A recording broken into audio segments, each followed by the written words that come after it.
Welcome students to my YouTube channel Hindi Gyan. आज हम लोग क्लास 12 आरोह पाठ्य पुस्तक का चैप्टर नंबर 8 पढ़ेंगे, जिसका नाम है लक्ष्मण मूर्छा और राम का विलाप। तो इसके पहले की व्याख्या हमने कुछ वीडियो में बता दी है और आगे का देखते हैं। हरसि राम भेट्यो हनुमाना, अति कृतस्य प्रभु परम सुजाना। तुरत बंद तब कीन उपाई, उठ बैठे लक्ष्मण हरसाई। हृदय लाई प्रभु भेट्यु भ्राता, हर्षे सकल भालु कपि भ्राता। कपि पुण्य बंद तहाँ पहुँचावा, जे विधि तबहि ताहि लय आवा। यह वृत्तांत सुनेऊ अति विषाद पुन पुन सिर धुनेऊ। व्याकुल कुंभकर्ण कहि आवा, विविध जतन करि ताहि जगावा। जागा निश्चर देखी कैसा, मानहु काल देह धरि बैसा।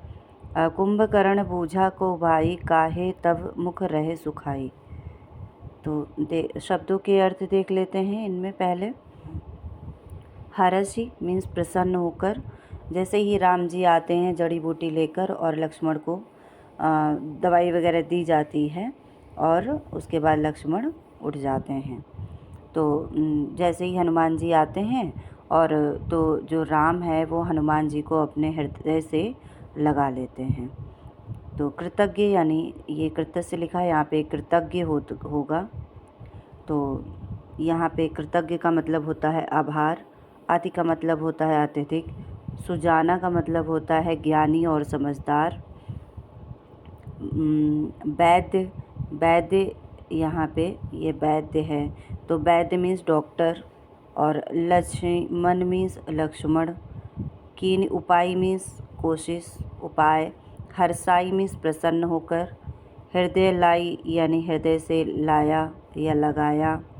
भेट्यु भ्राता, राम जी अपने लक्ष्मण को गले मिल रहे हैं। भालू, कपि, सकल मीन्स संपूर्ण। हर्षे मीन्स प्रसन्न हुए। और भ्राता का मतलब होता है झुंड। और जो कपि है यानी हनुमान जी के लिए यहाँ पे आया है, तो पुण्य यानी पुनः, पहुँचावा यानी पहुँचा दिया। और तब ताहि यानी जिस प्रकार से पहले लाए थे उसी प्रकार से उनको वहाँ पे पहुँचा दिया। यह वृत्तांत का मतलब होता है वर्णन। दशानन रावण के लिए आया है। पुनि पुनि बार बार। विषाद यानी दुख है। धुनेऊ यानी अपना माथा पटक रहा है। और व्याकुल होकर कुंभकर्ण को जगाता है, कुंभकर्ण के पास आते हैं। विविध जतन यानी प्रयास करके जगाते हैं। निश्चर यानी राक्षस। मानव यानी यहाँ पे उत्प्रेक्षा अलंकार है। और राक्षस तो है ही यहाँ पे। और इसके बाद कुंभकर्ण बूझा, बूझा मीन्स कहना। तब मीन्स तुम्हारे, मुख। सुखाई मीन्स मूर्छित हो गए हैं। तो आगे की जो व्याख्या है वो देखते हैं कि यहाँ पे जब हनुमान जी आ जाते हैं तो राम प्रसन्न होकर उन्हें अपने गले से लगा लेते हैं। और परम चतुर और समझदार व्यक्ति की तरह भगवान के प्रति अपनी कृतज्ञता, मतलब जो भगवान है हनुमान के प्रति अपनी कृतज्ञता व्यक्त करते हैं। और इतने में ही जो वैद्य होते हैं वो उपचार करके लक्ष्मण जी को जड़ी बूटी पिलाते हैं। तो लक्ष्मण उठकर बैठ जाते हैं और भगवान श्री राम उन्हें अपने हृदय से लगा लेते हैं। तो इस दृश्य को देखकर भालू और बानर जो होते हैं, इनका जो झुंड होता है वो सब भी प्रसन्न हो जाते हैं और सभी के बीच में खुशी का माहौल हो जाता है। और जब डॉक्टर अपनी दवाई कर लेते हैं, लक्ष्मण जी ठीक हो जाते हैं, तो जो हनुमान जी होते हैं सुजान वैद्य को जहाँ और जिस प्रकार से उठाकर लाए थे उसी प्रकार से उन्हें वहाँ पर पहुँचा देते हैं।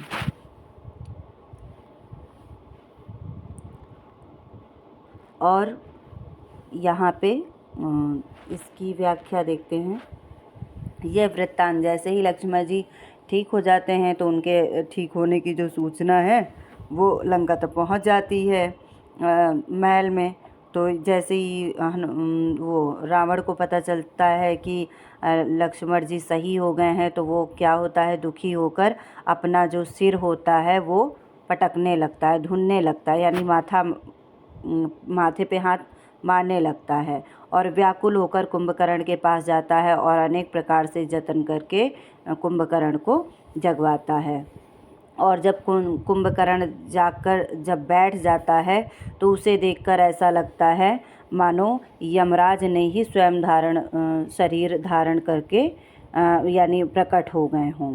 और कुंभकर्ण जैसे ही जाग जाता है और वो खा पी के तैयार होता है और रावण के पास उसको लाया जाता है, तो पूछता है कि मतलब कुंभकर्ण पूछा कहो भाई, तो कुंभकर्ण रावण से पूछता है कि भैया बताओ, मतलब ये जो तुम्हारे मुख हैं ये सब इतने मतलब कुम्हला क्यों गए हैं, तुम सब इतना दुखी क्यों हो गए हो, पूरे महल में ये एक मतलब कि शोक का माहौल क्यों उत्पन्न हो गया है। तो ये था 2 पैसेज की व्याख्या है और यहाँ पे रावण के दुख का वर्णन किया गया है। पुण्य पुण्य में पुनरुक्त प्रकाश अलंकार है और कुंभकर्ण के लिए काल की जो उत्प्रेक्षा प्रभावी है यहाँ पे, इसलिए यहाँ पे उत्प्रेक्षा अलंकार हो गया है। अवधि भाषा है और छंद में चौपाई छंद है। सुर धुनना, मुख और जो मुँह सूखना है, ये मुहावरों आदि का प्रयोग किया गया है। तो इसका जो शेष बचा हुआ भाग है वो आपको नेक्स्ट वीडियो में मिल जाएगा। धन्यवाद।